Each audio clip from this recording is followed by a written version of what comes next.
Hey guys, Ricky Lock here, back once again. Hope everyone's having a great day. So today I was going through some of my locks and looking for stuff that I haven't picked yet, and I came across a few things. But I think today I'm going to pick this beautiful Lockwood V7. Kind of interesting. I don't know if this indicates this lock is an old or new one. But the Lockwoods that I've seen have, or the V7s I've seen have Lockwood with V7 above it, but this one doesn't have a Lockwood name on it. So I don't know if that means it's an older one or a newer one, or but yeah, if anyone knows, by all means leave it in the comments.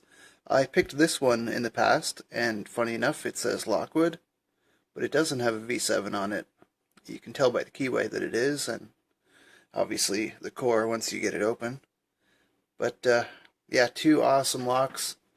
Again, something I never thought I would have in my collection. They both came without a key. This one I made a key on Corbin key blank. Works good. Not much of a bitting, but I could have changed that if I wanted to. I think it had wafers in it too, so I think I just picked the easiest route, so that's what I did with this one. Might change it eventually. I have to make a new key for this one since I have a better suited blank for it. That's the round cylinder. But yeah, we'll pick this open and see what's inside. I think it's going to be quite a bit more difficult than the other one, which I think had a couple spools in it. A couple really interesting short spools, if I remember correctly. I'll put that video link in the description there, if I remember. Let's see what we can do here.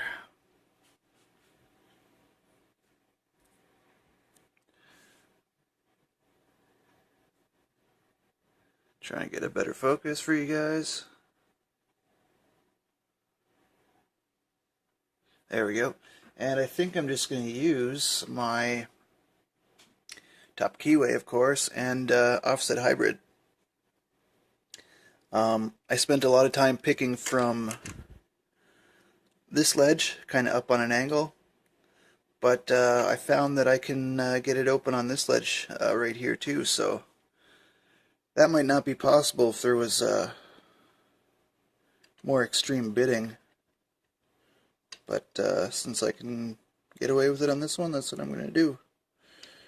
Kind of a weird keyway to tension, since it has that V shape at the top of it, but let's see how this goes. And I haven't picked this one. I don't know if I ever picked this one, to be honest. I don't remember picking it. Anyway, I didn't pick it in the last little while, which sometimes I will do before making a video, just to know what I'm in for. But I did put this together, and I know that it has taper drivers, so I kind of know how to approach it. Oh, wow, that was quick. I was going to say I just got a little turn on the core, but I'm going to try that again, just because. Just kind of poking things up, and every now and then you'll get feels like a solid set and a little turn.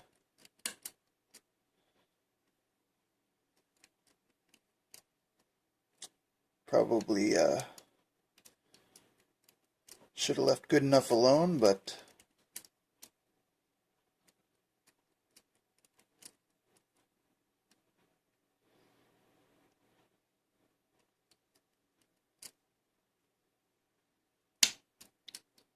there we go. I think we're on to something here. Having a hard time to get under something in the back.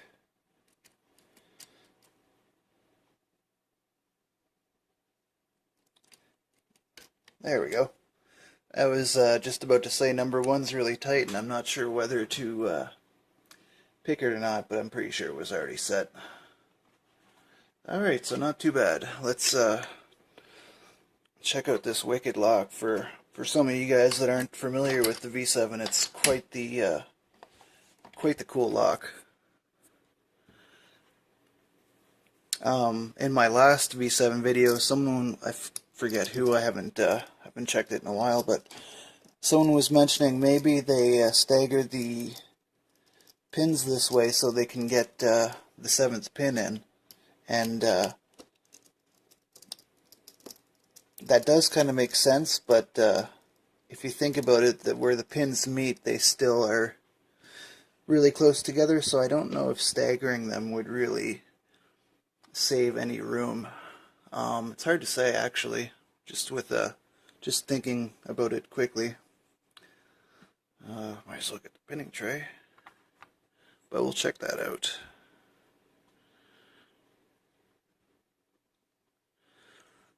There's your V7. So if you look at it this way, I think you'd still have room to put them next to each other. The spacing would be kind of close, I guess, or the BCC between cut centers. Yeah, you could see there. Let me grab something. Yeah, they would be really close together. So yeah, I could see that'd be a pretty thin web. I could see that's why they staggered them like that to get one more pin in. But I could be wrong. That's just speculation. 1, 2, 3.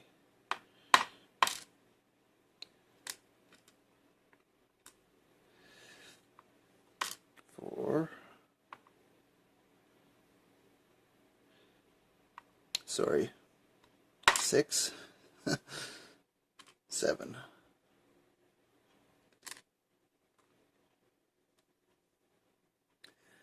Pretty cool cylinder. Very, very cool. And for the drivers, like I said, definitely felt tapers. Yep. And like I said too, these things can be way harder to pick than spools if you guys aren't used to them. You'd be surprised what just a little bit of tapering does to a lock. Ooh. Hard to grab here.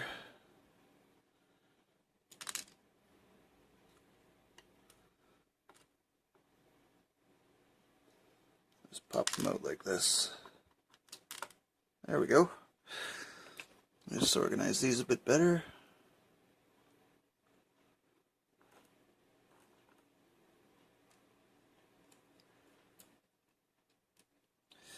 And might as well get a quick shot down here if we can.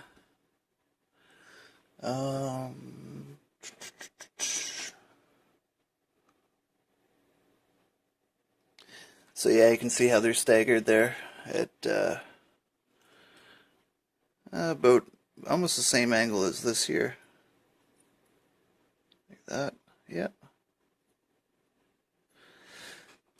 And again, the core.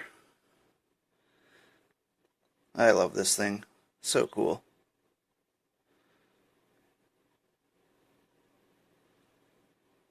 Pretty cool keyway. I really had to work down this Corbin key blank to get anywhere near fitting in this, and it's really thin now. I can easily bend it. I'd like to find a better suited blank, but for now that Corbin will have to do.